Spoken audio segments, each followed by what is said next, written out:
All My Sons was written by the great playwright Arthur Miller. We have Edward G. Robinson starring in this, and the one and only Burt Lancaster in this film.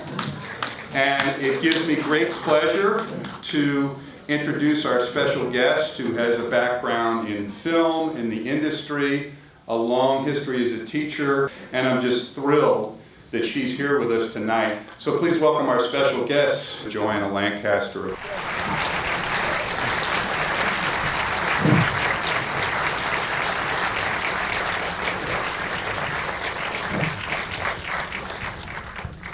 So, where do we begin? How long had it been since you saw that? I think I was about maybe 9 years old the last time I saw that. Boy, that's strong for a 9-year-old. Many years ago, and I don't remember loving it as a child. You know? The only thing that looked familiar to me was Edward G. Robinson's bathrobe for some reason. I had a memory of that. Yeah.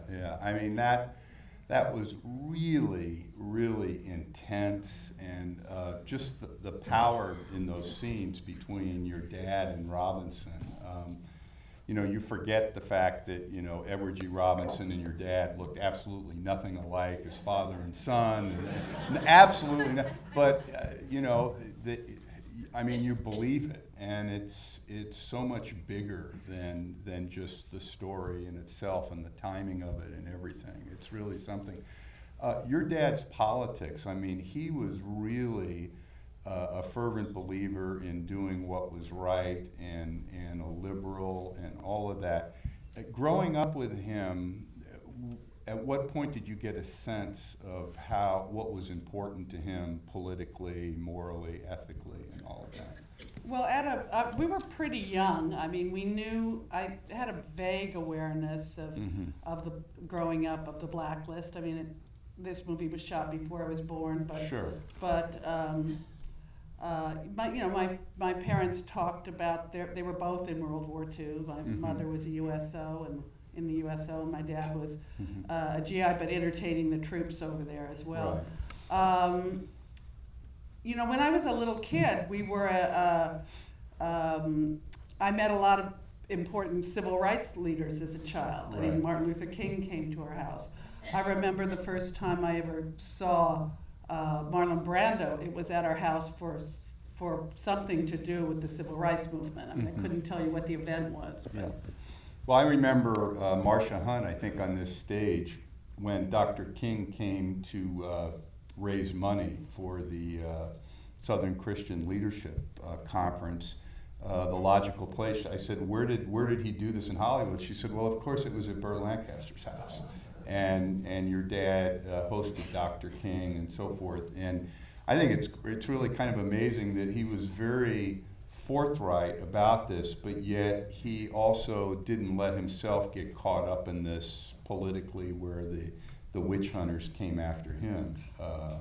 He was called to testify before before HUAC, before the House Un-American Activities Committee, and he said no. He hired a very good lawyer, E. Bennett Williams, and he just refused to testify. He wouldn't go in. But he did say, my father did comment, he saw a lot of good people suffer under the interrogations and succumb to the blacklist. And he really felt that these were really bullies going after people, and they went after the people they could destroy. That because he was making money for the studios, because he had a high enough profile, and he was successful enough, that they couldn't really, if he stood up to them, he would win. He just was persuaded of that, and he really felt that they destroyed people who they could destroy. They went after character actors. They went after writers. They went after. Well, they really went after Robinson because 1948, Robinson's name was by himself above the title, and by the early 50s, he was in films like Vice Squad and was really gray listed. And then they hauled him before Congress, and he had to write an article. I was hoodwinked by the Reds and all this other stuff. And it was really ironic that his career was reclaimed by none other than Cecil B. DeMille by putting Robinson in the Ten Commandments. And of course, DeMille was like he used red channels as a casting litmus test. He was a notorious, very, very right-winger. He and Hedda Hopper, who was like the Madame Lafarge of the witch hunters in Hollywood, and so forth. But yeah, there were a lot of people affected. But your dad wanted to play this role because he admired the character's guts and how he stood up to the Robinson character and so forth. And I think this was the beginning of your dad not letting Hollywood push him into these niche roles of the killers and crisscross, which, I mean, he was great in, but he really wanted to breathe as an actor, I think. Yeah, I think he also, this would be the first time that he's actually doing an important stage play, an adaptation of a stage play. And he did that quite a number of times with, pretty prestigious pedigrees. He did Come Back Little Sheba. Sheba and the Rose Tattoo. I mean, the notion of a young Burt Lancaster playing Shirley Booth's husband, he really did stretch himself for those roles. And he also wanted to do that because he did say that Shirley Booth and Anna Magnani were the greatest actors he ever played opposite. Really? Yes. That's quite a compliment. That's quite a compliment. And it's kind of interesting about how your dad was considered a movie star in this country, but in Europe, after a time, he was John Barrymore, particularly in Italy. And tell us a little bit about his relationship with Luchino Visconti, because we talked at one of the films he did with Visconti. How did that come about with the Leopard and all of that? Well, my father had read the novel of the Leopard, which was really just released, I think, shortly before the film was made. It was a very important Italian novel, pretty much a story of Italy's becoming a nation and their revolution, and it was a very adored Italian property, and Luchino Visconti, the Italian director, was going to make the film, but he couldn't get it made. He tried to get it made with a Russian actor. He tried to get it made with Laurence Olivier playing the title role, but Laurence Olivier was not available. This was around 1962, and my dad was bankable. So 20th Century Fox felt that if my dad would play the Leopard, they could get it made. They'd get a return on their investment. And Visconti didn't want him. He said, "Oh, come on, Burt Lancaster, bang bang. I don't want a cowboy playing the Italian count." And my father felt really confident that he could play Italian because he grew up in Harlem, in Little Italy. At the time, it was Little Italy, part of town he was from, and his best friend was Sicilian, Nick Cravat, and he kind of, after his mother died, Nick Cravat's mother kind of raised him, so he grew up on Italian food, Italian opera, Sicilian food, and Sicilian opera for that matter. And he thought he could do it, but he wasn't sure if he could play the nobleman, because he really did think of himself as an everyman, a street kid, self-taught, all of that, and he was supposed to play the prince. He was really an autodidact. One of his friends, who was one of my friends, the late Mickey Knox, during one of our dinners said, "I never saw anyone that had more of a thirst for knowledge than Burt." He said, reading everything, studying everything, he just had this desire to master stuff and learn stuff. He loved to be a student. He also loved to be a teacher. Really enjoyed the few times he, got an opportunity to teach film classes or whatever. He got a kick out of that. Yeah. He liked to teach me to cook, which was good because he was a good cook. But anyway, when Visconti apparently saw, I think it was Birdman of Alcatraz he saw him in, and that persuaded him that maybe there was something more to this actor, and they met and they hit it off, and became very, very close. And he worked with Visconti also on one of Visconti's last films, which was Conversation Piece, which we saw together. Right. And very interesting film. Which was about 10 years, maybe 15 years? 74, I believe. So 10 or 12 years after The Leopard, which turned out to be a great success, The Leopard, in Italy, and not such a great success in the United States. Yeah. But, you know, it's still very admired, and the performance is very admired, and my dad continued to work in Italy many times. My younger sister, my mother, after my parents split up, my mother moved to Rome for a few years, and my younger sister was there for 11 years. So, so it was a sort of home base a little bit, and he would go there often. How many brothers and sisters? What was the family comprised of? There were 5 of us, all same 2 parents. My father was married before, but he didn't have kids. He was married to a circus athlete when he was young. Because he was a circus athlete. Because he was a circus athlete. She Right. he married into a family of acrobats.